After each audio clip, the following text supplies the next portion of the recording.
এটা হচ্ছে একটা এমিটার। এমিটার আমরা সিরিজে সংযোগ করছি। এমিটার সিরিজে সংযোগ করে এই একটা লোড, এই লোডের সাথে সিরিজে সংযোগ করছি। আর এটা একটা বোল মিটার আমরা প্যারালালে সংযোগ করছি। এই সিরিজ প্যারালাল সংযোগ করার পরে আমরা একটা টু পিন দিয়ে লাইন দিছি। সেই টু পিনটা এখানে দিছি। টু পিনটা এখানে দেওয়ার পরে আমি উৎস হিসাবে লাইন নিলাম।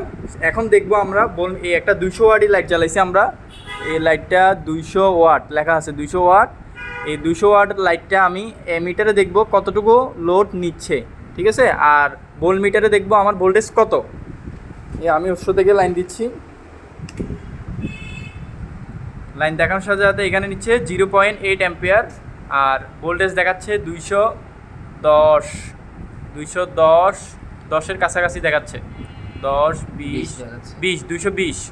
আমি আবার অফ করতেছি, অফ করে অন করে দেখব। অন করতেছি, অন করার সাথে সাথে 0.8 অ্যাম্পিয়ারের কাছাকাছি কম, 8 অ্যাম্পিয়ারের কম। আর ভোল্টেজ 220। ওকে, ধন্যবাদ।